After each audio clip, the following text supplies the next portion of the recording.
भैया जैसे निवेदन करता हूँ कि अपना उपदेश प्रारंभ करें। भैया पीताम्बर सिंह।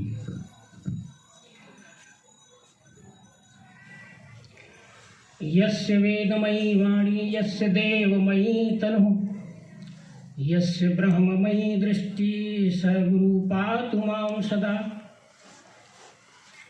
मायानंद नमस्तुभ्यं चैतन्य सद्गुरु स्वयं। नमो नमो अवतार भगवान बुद्ध जी नमो। नारायण परम ब्रह्म विश्वरूप नमो नमो। रूपा सर्व नमो अस्ति सच्चिदानंद सो नमो।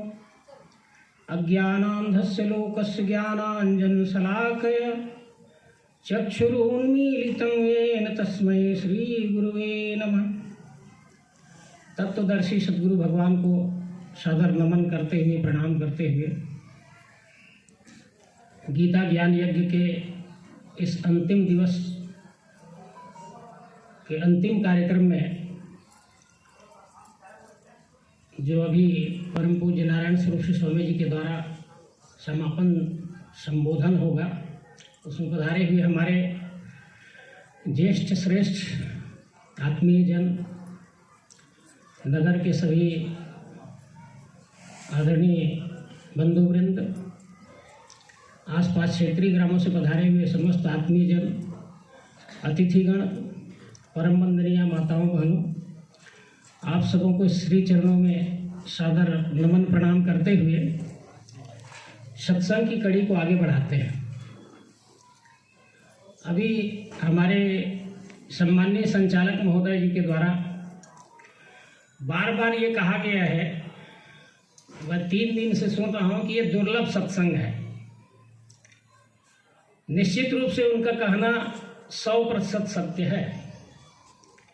देखिए, सत्संग बहुत होते हैं, लेकिन सत का संग नहीं हो पाता। जहाँ सत का संग हो जाए वो निश्चित रूप से दुर्लभ सत्संग ही है। यह दुर्लभ इसलिए भी है क्योंकि हमारा युगों से की गई प्रार्थना सफल हो रही है। हमने या हमारे पूर्वजों ने जो प्रार्थना की थी, असतो मां सतगमय, तमसो मां ज्योतिर्गमय, मृत्योर मां अमृतम गमय। हे प्रभु, हमको असत से सत में ले आए, अज्ञान अंधकार से ज्ञान प्रकाश में ले आइए,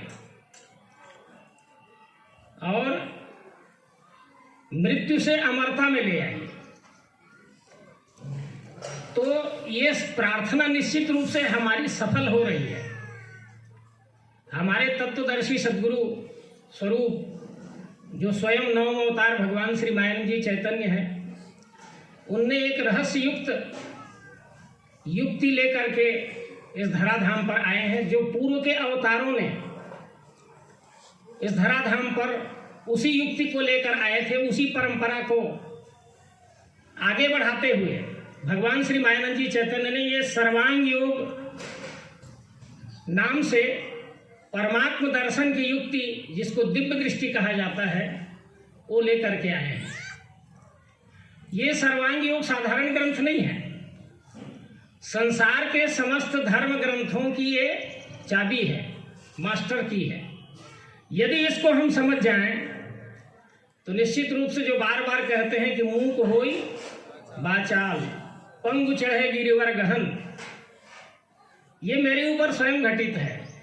निश्चित रूप से मैं जब पढ़ता था तो बोल नहीं पाता था, लेकिन वो वही ज्ञान है, उसी ज्ञान का एक कमाल है जिसको प्राप्त करके मुझे यहाँ पर बैठने का अवसर प्राप्त हो रहा है।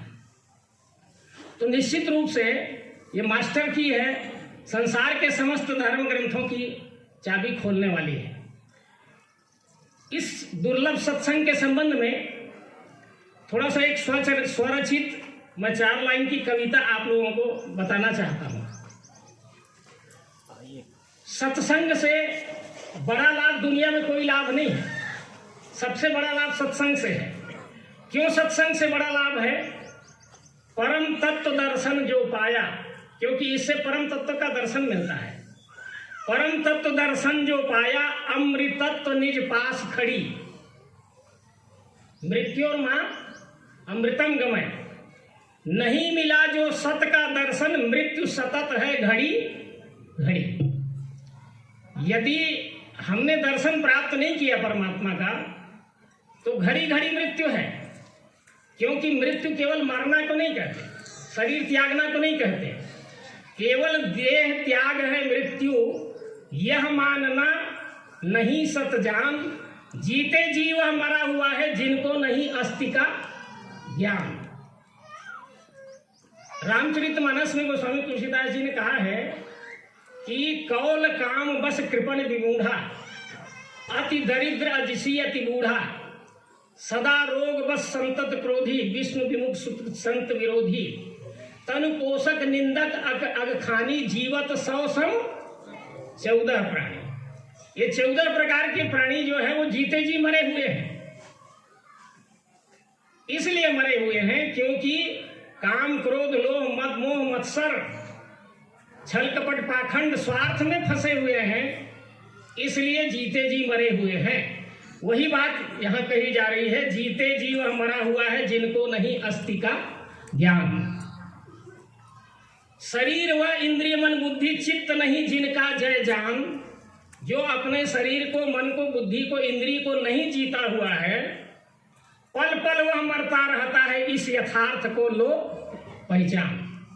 आज हम देखते हैं मनुष्य कितना बड़ा पदवी प्राप्त कर ले, किसी भी क्षेत्र में हो, चाहे राजनीतिक क्षेत्र में हो, सामाजिक क्षेत्र में हो, धार्मिक क्षेत्र में भी क्यों ना हो, जिनको अपने इंद्रिय पर नियंत्रण नहीं है उनका घर जो है वो जेल खाना ही होता है। हम सब देख रहे हैं सब निश्चित रूप से।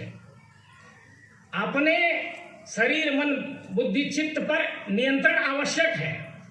और नियंत्रण कैसे होगा?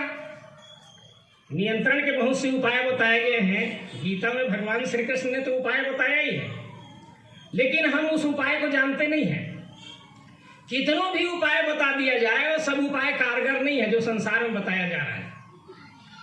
भगवान श्री कृष्ण कहते हैं कि जहां जहां दौड़ जावे मन चंचल अस्थिर, वहां वहां जोड़ देना आत्मा में वसियों करे। जहां जहां आपका मन दौड़ करके जाता है, ये बोध होना चाहिए निज प्रभु मैं देखहि जगत तुकासन करहि विरोध। जब तक परमात्मा दर्शन नहीं होगा तब तक इंद्रिय नियंत्रण नहीं हो सकता। तो इंद्रियों पर नियंत्रण, मन पर नियंत्रण, बुद्धि पर नियंत्रण, शरीर पर नियंत्रण, चित्त पर नियंत्रण कब हो पाएगा? जब हम परमात्मा दर्शन प्राप्त कर लेंगे। इसीलिए यह सत्संग दुर्लभ सत्संग है। यहाँ परमात्मा दर्शन ही कराया जाता है। वस्तु तत्व को जो लग पाया वो जाने रूपांतर खेल, जन्म और जीवन सह मृत्यु है प्रभु की लीला ये अपेल। हम सब डरे हुए हैं। संसार में पूछें कि सबसे बड़ा भय क्या है संसार में, तो सबसे बड़ा भय क्या है? सब कहेंगे मृत्यु का भय। मृत्यु का भय है, मृत्यु का भय है, मृत्यु का भय है। मैं हमेशा पूछता हूं कि कितने लोग कितने बार मर चुके हैं बताइए? किसी को पता है कि हम 10-5 बार मर चुके हैं करके? और किसी को पता है कि मैं जन्म लिया हूं? क्योंकि ना हमारा जन्म है ना मृत्यु है। सतत संसार में परिवर्तन है और परिवर्तन सृजन है, मृत्यु नहीं है। प्रकृति सतत सृजन करती है। यह सृजन का ही परिणाम है। संसार सत्यम शिवम सुंदरम के रूप में दिख रहा है। हम मरते नहीं है, मरने का भय जरूर है। वो परिवर्तन है। जो जानता है वो परिवर्तन जान करके, एक उदाहरण दिया गया है। आद्य शंकराचार्य जी कहते हैं, सुवर्णात् जायमानस्य सुवर्णत्वं च शाश्वतम, ब्राह्मणो जायमानस्य ब्रह्मत्वं च तथा भवेत्। सोने से बनी हुई वस्तु सोने से भिन्न नहीं होती। सोने से बने हुए अलंकार में जन्म मृत्यु होता रहता है, सोने में कभी मृत्यु नहीं होता। अलंकार बनता मिटता रहता है। इसी प्रकार ये सब आकार प्रकार बनते मिटते रहते हैं, अस्तित्व कभी समाप्त नहीं होता। अलंकार स्वर्ण का ज्यों बनता मिटता रहता नितजान, परंतु अचल अमल स्थिर सत स्वर्ण सदा रहता पहचान। सोना हमेशा रहता है, अलंकार बनता मिटता रहता है। इसी प्रकार ये चराचर सृष्टि का जो भी स्वरूप है वो निरंतर बदलता रहता है, परिवर्तित होता रहता है, पर अस्तित्व हमेशा रहता है। अस्तित्व का कोई कुछ नहीं बिगाड़ सकता। हर वस्तु था, है और रहेगा। इसका एक सुंदर उदाहरण रामचरितमानस में दिया गया है। निर्गुण ब्रह्म सगुण भय कैसे, जल हिम वाष्प बिलग नहीं जैसे। जैसे हम यहाँ एक बर्फ का डल्ला ला के रख दें, देखते देखते बर्फ मर जाएगा, तो जन्म काहे का हो जाएगा? पानी का जन्म हो गया, बर्फ मर गया। बर्फ को, पानी को किसी पात्र में ले जाकर के नीचे से आग जलाएंगे तो पानी भी मर जाएगा। क्या बन जाएगा? वाष्प बन जाएगा। और वाष्प धीरे धीरे ठंडी होगी तो फिर पानी बन जाएगा, और ज्यादा ठंडी हुई तो फिर बर्फ बन जाएगा। यही तो चराचर सृष्टि का नियम है। अखंड मंडलाकारं व्याप्तम येन चराचरम तत्पदम दर्शितम येन तस्मै श्री गुरुवे नमः। हर वस्तु अखंड मंडलाकार गति से घूम रही है, कोई चीज समाप्त नहीं होती, केवल उसमें परिवर्तन होता है। इसलिए हम थे, हैं और रहेंगे। सदैव अमरत्व की अनुभूति हमको प्राप्त करना है। ये आत्म तत्व है। अस्तित्व जिसको हम कहते हैं वही आत्म तत्व है। अस्तित्व कभी किसी का समाप्त नहीं होता, बाह्य स्वरूप में परिवर्तन होता रहता है। तत्वदर्शी से बोध प्राप्त कर शाश्वत शांति प्राप्त कर सत्य जो ही, परंतु अचल अमल स्थिर सत स्वर्ण सदा रहता पहचान। क्यों ही आत्म तत्व अविनाशी अटल अचल शाश्वत है नित्य। तत्वदर्शी से बोध प्राप्त कर शाश्वत शांति प्राप्त कर सत्य। सत्य बोध हम प्राप्त करेंगे, आत्म तत्व का दर्शन प्राप्त करेंगे तो निश्चित रूप से अमरता की अनुभूति हो जाएगी। पीताम्बर सिंह ने सत जाना तत्वदर्शी से पा सत ज्ञान। यही सत्य अध्यात्म तत्व को भक्त जनों से किया बखान। मैंने आप सबके बीच जो जाना समझा है वही आपके बीच रख रहा हूं। मैं ये केवल सुना नहीं हूं, मैं ये प्रत्यक्ष देख रहा हूं। हर वस्तु था, है और रहेगा। वही ज्ञान गीता का ज्ञान है। अब ये ज्ञान यज्ञ यहां पर दिया जा रहा है। ज्ञान यज्ञ का अर्थ क्या होता है? जैसे हम बहुत से यज्ञ करते हैं, वस्त्र दान यज्ञ, वस्त्र का दान करते हैं। विद्या दान यज्ञ, विद्या का दान करना विद्या दान यज्ञ है। उसी प्रकार गीता ज्ञान दान यज्ञ है। गीता का ज्ञान यहां प्रदान किया जाता है। गीता वास्तव में है क्या? गीता के प्रत्येक अध्याय में देखिए, उसमें लिखा है ओम तत्सदिति श्रीमद् भगवद गीतोपनिषत्सु ब्रह्म विद्यायाम योग शास्त्रे। गीता ब्रह्म विद्या है, पर ब्रह्म विद्या कोई नहीं दे रहा है। ब्रह्म के बारे में बहुत बखान किया जा रहा है। हर व्यक्ति ये कहता है कि परमात्मा अविनाशी है, परमात्मा अखंड है, परमात्मा सर्वशक्तिमान है, परमात्मा अगमजानी है, मन की बात भी जानता है, परमात्मा से बड़ा कुछ नहीं है। सब बखान कर रहे हैं, बखान कर रहे हैं। तो पूछो कहाँ है वो परमात्मा, तो क्या कहेंगे? बस परमात्मा सबके अंदर है। कुछ कहेंगे परमात्मा सबके बाहर है। गीता में लिखा है बहिरंतस्य भूतानाम अचरम च मेव च सूक्ष्मत्वात् तद अविज्ञेयं दूरस्थम च अंतिकेत तत्। वही सबके अंदर है, वही सबके बाहर है, वही अचल स्थिर है, वही चलता फिरता है। तदे जति तन्ने जत तद दूरे तद्वंतिके तदंतरस्य सर्वस्य तदु सर्वस्यस्य बाहितः। वही सबके बाहर, वही सबके भीतर है। वही अविनाशी दिखता है, वही विनाशी दिखता है, क्योंकि उसके दो स्वरूप हैं। विनश्यस्तु अविनश्यंतम या पश्यति सपश्यति। विनाशी जिसको हम कहते हैं वो परिवर्तन है, अविनाशी जिसको कहते हैं वो अस्तित्व है। ये दोनों खेल एक ही वस्तु के हैं। ये ब्रह्म के दो स्वरूप हैं, ब्रह्म दो नहीं है। अगुण सगुण द्वय ब्रह्म स्वरूपा अकथ अगाध अनादि अनुपा मोरे मद बड़ नाम दो होते। तो निश्चित रूप से भगवान श्री मायानंद जी चैतन्य वो चाबी दे गए हैं, वो मास्टर की दे गए हैं, जिससे संसार के समस्त धर्म ग्रंथ रूपी ताले सहज ही समझ में आ जाते हैं। तो ये गीता ज्ञान यज्ञ है। गीता ज्ञान यज्ञ दान यज्ञ है। इसका कहने का मतलब यह है कि यहाँ गीता का ज्ञान प्रदान किया जाता है, जिससे स्वस्वरूप परमात्मा का बोध होता है। गीता के 7वें अध्याय को पढ़िए। निश्चित रूप से हर व्यक्ति को गीता का 7वें अध्याय पढ़ना चाहिए। उसमें पूरी बात दी गई है। भगवान श्री कृष्ण कहते हैं मैया सक्त मना पार्थ योगम युंजन मदाश्रय असंशयम समग्रम माम यथा ज्ञास्यसि तस्मै। क्यों हमारे मन में चिंतन नहीं आता?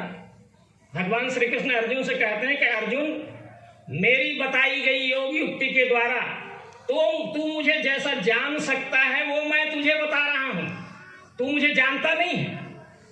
अब बताइए, भगवान श्री कृष्ण पास खड़े हैं, अर्जुन से कह रहे हैं तू मुझे जानता नहीं है। हम सब तो भगवान कृष्ण को जानने वाले हैं, भगवान राम को जानने वाले हैं। अर्जुन नहीं जान पा रहा है, हम सब जानने वाले हैं। भगवान श्री कृष्ण का वैयक्तिक स्वरूप और भगवान श्री कृष्ण का तात्विक स्वरूप, ये दो अलग अलग स्वरूप हैं। वैयक्तिक स्वरूप को तो सब जान रहे थे, दुर्योधन भी जान रहा था, कंस भी जान रहा था, लेकिन तात्विक स्वरूप क्या है इसको जानना बहुत जरूरी है। तात्विक स्वरूप को जो नहीं जानता वो भगवान कृष्ण को नहीं जान सकता। इसीलिए भगवान श्री कृष्ण कहते हैं अब जानंती माम मूढ़ा मानसी तन्वासुतम परम भाव जानंतो मम भूत महेश्वर। मेरा परम भाव लोग नहीं जानते, मेरे वैयक्तिक स्वरूप को सब जानते हैं। परम भगवान श्री कृष्ण का परम भाव क्या है? वो परम भाव यही विश्वरूप है चराचर सृष्टि के रूप में। इसीलिए तो वो कहते हैं यो माम पश्यति सर्वत्र सर्वम च मयि पश्यति तस्याहम न प्रणश्यामि सच में न प्रणश्यति। जो मुझको सब में देखता है, कैसे देखेंगे भगवान कृष्ण को सब में? बताइए, सब में परमात्मा है। सर्वभूत स्थमात्मानम सर्वभूतानि चात्मनि ईक्षते योग युक्तात्मा सर्वत्र समदर्शनः। चराचर सृष्टि में परमात्मा है और परमात्मा में चराचर सृष्टि है। कैसे जानेंगे? जब तक ये योग युक्ति सर्वांग योग की नहीं मिलेगी, जब तक दिव्य दृष्टि नहीं मिलेगी, जब तक अध्यात्म ज्ञान नहीं मिलेगा, तब तक निश्चित रूप से हम वो परम तत्व का ज्ञान नहीं प्राप्त कर सकते। तो भगवान श्री कृष्ण ने बताया 7वें अध्याय में कि मेरी बताई गई युक्ति के अनुसार तू मुझे जान सकता है और मेरे भक्त मुझे ऐसे ही जानते हैं। मद भक्त्या मां जानाति यावन्यस्यास्मि तत्वतः ततो मां तत्वतो ज्ञात्वा विश्ले तदनंतरम। मेरे भक्त मुझे तत्व से जानते हैं। यहाँ 5 तत्व 3 गुण लगातार 3 दिन से बताया जा रहा है। 5 तत्व 3 गुण क्षर पुरुषोत्तम। लोगों को ये लगता है, होता क्या है, ये वास्तव में इस प्रकार के सम्मेलनों से केवल सूचना जा रही है, समझ में नहीं आता। ये क्लासरूम वर्क है वास्तव में देखेंगे तो। क्योंकि होता ये है, सम्मेलनों में क्या होता है, कुछ लोग जल्दी आ जाते हैं, कुछ लोग देर से आते हैं। 5 तत्व 3 गुण का वर्णन अगर किसी को बताया जाए तो लोग कहेंगे कि 5 तत्व 3 गुण ये क्या चीज है, समझ में नहीं आता। जबकि ये पहले बताया जा चुका है। मान लिया जाए प्रवक्ता के द्वारा, जो उपदेश कर रहे हैं उनके द्वारा ये बताया जा रहा है। कोई व्यक्ति पूछता है, एक अभी बहुत बड़ा डिबेट चला इसमें मीडिया में, इसे कोई मीडिया देखते होंगे तो जानते होंगे कि परमात्मा है कि नहीं है। ये बहुत बड़ा डिबेट चला है, परमात्मा है कि नहीं है। और अभी तक सिद्ध नहीं हो पाया उन लोगों के द्वारा कि परमात्मा है कि नहीं। अब बताइए, जिस परमात्मा के लिए हम सब जीवित हैं उसको हम कह रहे हैं कि परमात्मा है कि नहीं। ये प्रश्न ही गलत है। परमात्मा के सिवाय कुछ नहीं है, जो कुछ है सब परमात्मा ही है। क्योंकि परमात्मा को हम व्यक्ति के रूप में देखना चाहते हैं, इसलिए धक्का खा गए। जैसे कोई आदमी पूछे कि भारत है कि नहीं, तो मेरे को क्या दिख रहा है? भारत ही तो दिख रहा है। रायपुर वालों को क्या दिख रहा है? और दिल्ली वालों को क्या दिख रहा है? भारत ही दिख रहा है। भारत को जब हम चित्र के रूप में बना देते हैं, माता के रूप में बना देते हैं, भारत माता के रूप में, तो उनको हम भारत माता मानते हैं, इनको भारत माता मानने के लिए तैयार नहीं है। इसीलिए पूछ रहे परमात्मा है कि नहीं। भगवान श्री कृष्ण कहते हैं मत्तः परतरम नान्यत् किंचित् अस्ति धनंजय मयि सर्वमिदं प्रोक्तम सूत्रे मणिगणाय। अर्जुन, मेरे सिवाय यानी परमात्मा के सिवाय चराचर सृष्टि में कोई दूसरी वस्तु नहीं है। संपूर्ण सृष्टि में मैं भरा हुआ हूं। अब वो तो ये कह रहे हैं, और हमको क्या दिख रहा है? केवल आप ही नहीं दिख रहे हैं, बाकी सब कुछ दिख रहा है। इसीलिए यहाँ तात्विक दर्शन कराया जाता है। परमात्मा का स्वरूप भगवान श्री कृष्ण गीता के 7वें अध्याय में बतला रहे हैं।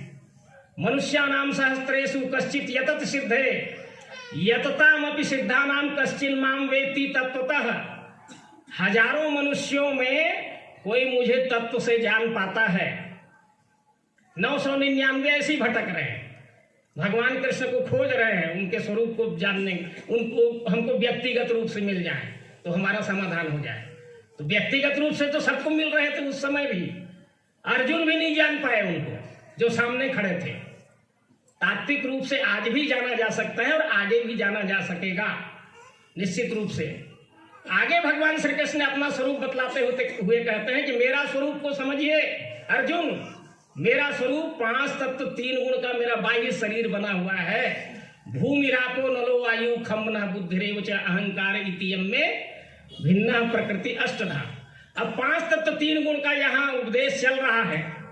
कोई आदमी भूमिका के समय नहीं आया और 5 तत्व 3 गुण समझाते समय आए तो सोचेगा इसमें शब्द है स्थाई, बजा के कान से सुनो। ये क्या हो रहा है भाई, शब्द को तो सबको सुनाई पड़ता है, ये शब्द क्या चीज है? इसमें स्पर्श है, इसमें रूप है, इसमें रस है, इसमें गंध है, ये बताया जाता है, लोगों को समझ में नहीं आता। शुरू से जो नहीं आएगा उसको यहाँ का सत्संग समझ में आने वाला नहीं है। इसलिए शुरू से यहाँ आए और आखिर तक बैठे तब समझ में आएगा। भगवान श्री कृष्ण कहते हैं मेरा बाह्य शरीर 8 अंगों का बना हुआ है। देखो भगवान श्री कृष्ण क्या बतला रहे हैं, भूमि रापो नलो वायु खम न बुद्धिरेव च अहंकार इतियम में भिन्ना प्रकृति अष्टधा। मेरा शरीर इतना ही नहीं है, 5 तत्व 3 गुण का चराचर सृष्टि में जो भी स्वरूप दिख रहा है ये मेरा ही शरीर है। यह कस्थम जगत कृष्णम पश्चाद्य सचराचरम मम देहे। स्पष्ट रूप से कहते हैं पश्चाद्य सचराचरम मम देहे, ये चराचर सृष्टि ही मेरा शरीर है। अहम आदिश्च मध्यम च भूतानाम अंत में च, आदि मध्य अंत मैं हूं अर्जुन सब सृष्टि का। मैं चराचर सृष्टि का आदि भी हूं, मध्य भी हूं और अंत भी हूं। ये वैयक्तिक शरीर की दृष्टि से नहीं, तात्विक शरीर की दृष्टि से। इसीलिए लोग बड़ा भ्रम में पड़ जाते हैं। जो जानते हैं जानत तुम ही हुई जाई। तो भगवान शंकर खड़ा होकर कहते हैं कि चराचर सृष्टि में मैं ही हूं। भगवान विष्णु कहते हैं चराचर सृष्टि में मेरे सिवाय कुछ नहीं है। जले विष्णु, थले विष्णु, विष्णु पर्वत मस्तके, ज्वाला माला कुले विष्णु, सर्वम विष्णुमयम जगत। लोग भ्रमित हो जाते हैं, विष्णु भगवान व्याप्त है कि शंकर भगवान व्याप्त है कि कृष्ण जी व्याप्त है कि भगवान राम व्याप्त है। अरे जो जानते हैं वो कहते हैं चराचर सृष्टि मेरा स्वरूप है। अब एक नई बात चलिए ना, ये देश मेरा है, मैं कहता हूं ये देश मेरा है, आप क्या कहते हो? ये देश मेरा है। आप क्या कहते हैं? ये देश मेरा। किसका है देश? तो सभी जो भी भगवान, जो भी महापुरुष आते हैं, जब अपने स्वरूप का बोध प्राप्त कर लेते हैं वो कहते हैं सब स्वरूप मेरा ही है, मेरे सिवाय कोई दूसरा नहीं है। सो जानई जे देव जनाई, और जानत तुम ही हो जाए। जो जानते हैं वो वही हो जाते हैं। इसलिए इस बोध को प्रदान किया जाता है। ये ज्ञान दिया गया है गीता ज्ञान यज्ञ, वही गीता ज्ञान यज्ञ है जिसमें 5 तत्व और 3 गुण ये चराचर सृष्टि में कैसे भरा हुआ है, ये अपने साधनों के माध्यम से हम देख पाते हैं। साधन धाम मोक्ष कर द्वारा पाइन जही परलोक सवार। इसमें 5 तत्व है, शब्द स्पर्श रूप रस गंध तन्मात्र, जो है वही 5 तत्व है। शब्द आकाश का गुण है, स्पर्श वायु का गुण है, रूप अग्नि का गुण है, रस जल का गुण है और गंध पृथ्वी का गुण है। गीता के 7वें अध्याय में वो दिया गया है, पुण्यो गंधा पृथिव्याम च तेजस्यास्मि विभावसो शब्दा के पौरुषम विष्णु। हे अर्जुन, जो भी शब्द है संसार में वो आकाश तत्व का गुण है, वो मैं ही हूं। जो भी संपूर्ण चराचर सृष्टि में अग्नि के रूप दिख रहा है, वो अग्नि का गुण है, वो भी तो मैं ही हूं। जो भी स्पर्श हो रहा है वो वायु का गुण है, वो मैं ही हूं। जो भी गंध मिल रहा है वो पृथ्वी का गुण है, वो मैं हूं। जो भी रस मिल रहा है, स्वाद मिल रहा है, वो जल का गुण है, वो मैं ही हूं। पृथ्वी जल अग्नि वायु आकाश, ये चराचर सृष्टि में जो भी दिख रहा है। और हमको 5 ज्ञानेंद्रियों से क्या दिखता है? आंख से रूप ही दिखता है, त्वचा से स्पर्श दिखता है, कान से शब्द दिखता है, नासिका से गंध दिखता है, आंख से रूप दिखता है। इसके सिवाय क्या दिख रहा है? तो परमात्मा का बाह्य स्वरूप ही तो दिख रहा है हमको। पर हम कहाँ जानते हैं कि ये उसी का स्वरूप है? हम नहीं जान पा रहे हैं। तात्विक दृष्टि से जान पाएंगे। और इसमें त्रिगुण भरा हुआ है जो 5 तत्वों को घुमाता रहता है। सत्वगुण, रजोगुण, तमोगुण। रजस तमस विभूया सत्वम भवति भारत। अच्छा लगना को सत्वगुण कहते हैं, बुरा लगना को तमोगुण कहते हैं, और अच्छा बुरा मिश्रित को सत्वगुण कहते हैं। चराचर सृष्टि में खोजिए कि इसमें 3 गुण नहीं है।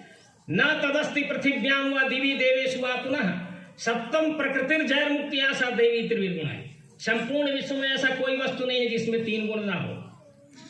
पर उसके साथ जब हम व्यवहार करते हैं तब गुणों का बोध होता है।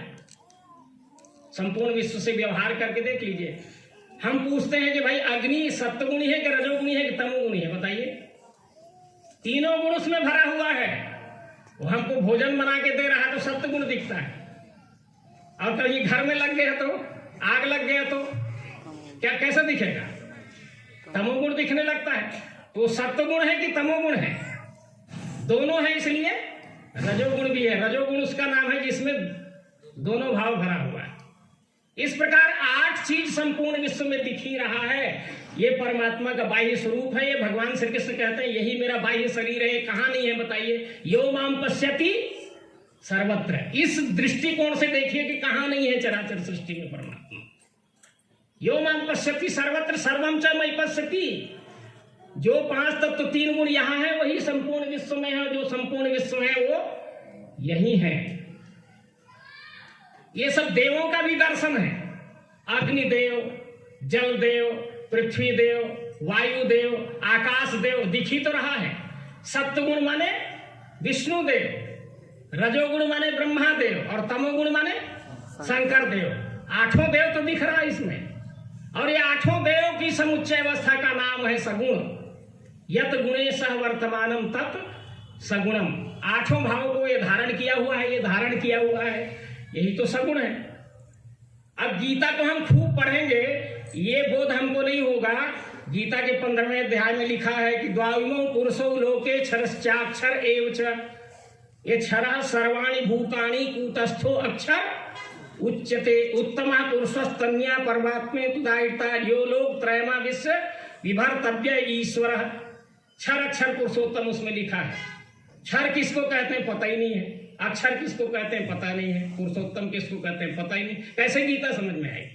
इसलिए गीता को लाल कपड़े में बांध करके सिर्फ पूजा की जा रही है। लोग उसको पढ़ने से कोई फायदा नहीं हो रहा है। भगवान श्री कृष्ण कहते हैं कि गीता को या कोई भी धर्म ग्रंथ को तद विधि प्रणिपातेन परिप्रश्नेन सेवया उपदेश्यन्ति ते ज्ञानम ज्ञान्यस तत्वदर्शिनः। तत्वदर्शी के सानिध्य से पहले तत्व दर्शन प्राप्त करिए, उसके बाद धर्म ग्रंथ पढ़िए, तब धर्म ग्रंथ समझ में आए।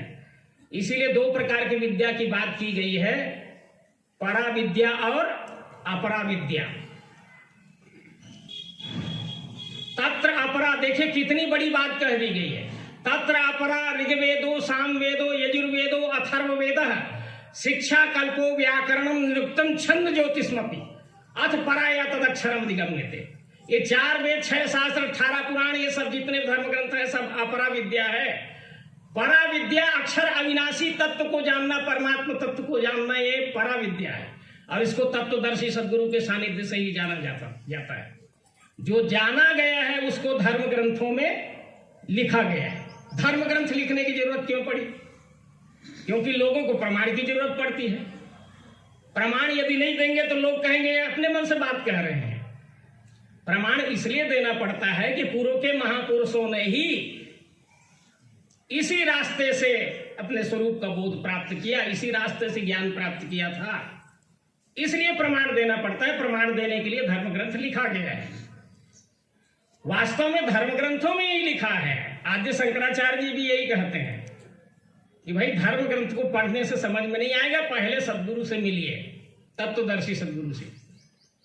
यस्य नास्ति स्वयं प्रज्ञा शास्त्रस्तस्य करोति किम। यदि हमको समझ की बुद्धि नहीं है तो शास्त्र क्या करेगा? तो धर्म ग्रंथ को पढ़ने से पहले तत्वदर्शी सदगुरु से तत्व दर्शन प्राप्त करना पड़ेगा। ये 8 की समुच्चय अवस्था का नाम सगुण है। इसी को साकार कहते हैं। इसी का नाम क्षर है, क्षेत्र है, अपरा है, माया है। हम माया का स्वरूप नहीं समझते हैं। जब भगवान श्री रामचंद्र जी से पूछते हैं लक्ष्मण जी कि कहूं ज्ञान विराग अरु माया, कितना बड़ा प्रश्न है। ज्ञान किसको कहते हैं पूछ रहे हैं लक्ष्मण जी, वैराग्य किसको कहते हैं, माया किसको कहते हैं। यहां तक कि ईश्वर जीव ही भेद प्रभु सकल कहूं समझाए, जासे होई चरण रति शोक मोह भ्रम जाए। लक्ष्मण जी भगवान राम से पूछते हैं कि ईश्वर किसको कहते हैं और जीव किसको कहते हैं, जबकि भगवान राम सामने बैठे हैं। तो निश्चित रूप से इस बात को हम सबको समझना पड़ेगा कि ईश्वर क्या है, परमात्मा क्या है, ब्रह्म क्या है। ब्रह्म विद्या प्राप्त करके उस चीज को हम समझ पाएंगे।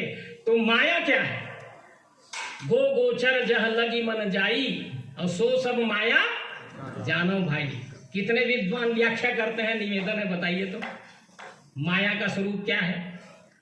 गो गोचर जह लगी मन जाई, हमारी इंद्रियों से जो कुछ भी दिखता है, आंख से क्या दिखता है, रूप दिखता है, त्वचा से स्पर्श दिखता है, जिह्वा से स्वाद दिखता है, कान से शब्द दिखता है, शब्द स्पर्श रूप रस गंध ही तो 5 ज्ञान इंद्रियों से दिख रहा है। और मन से क्या दिखता है, शत्रु मित्र मध्यस्थ 3 ये मन की नहीं बरियाई, अच्छा बुरा और अच्छा बुरा मिश्रित त्रिगुण दिखता है संपूर्ण विश्व में। ये 5 तत्व 3 गुण ही माया है, ये बतला रहे हैं भगवान श्री रामचंद्र जी लक्ष्मण को। गो गोचर जह लगी मन जाई सो सब माया जानूंगा। यही सबसे बड़ा स्वरूप अष्टधा प्रकृति की है। अष्टभुजी दुर्गा देवी, दुर्गा देवी का स्वरूप है वास्तव में। दुर्गा देवी के कितने हाथ हैं बताइए, 8 हाथ है। दुर्गा सप्तशती में क्या लिखा है, सर्वरूपमयी देवी सर्वम देवी मयम जगत अतो हम विश्वरूपाम त्वाम नमामि परमेश्वरी। ये चराचर सृष्टि देवीमय है, इसकी 8 भुजाएं हैं। रसे रूपे च गंधे च शब्दे स्पर्शे च योगिनी सप्तम रजस्तमश्चैव रक्षेन नारायणी सदा। हे देवी आपकी 8 भुजा है। एक भुजा आपकी पृथ्वी है, गंधे गंध रूप से पृथ्वी है, गंधमती पृथ्वी।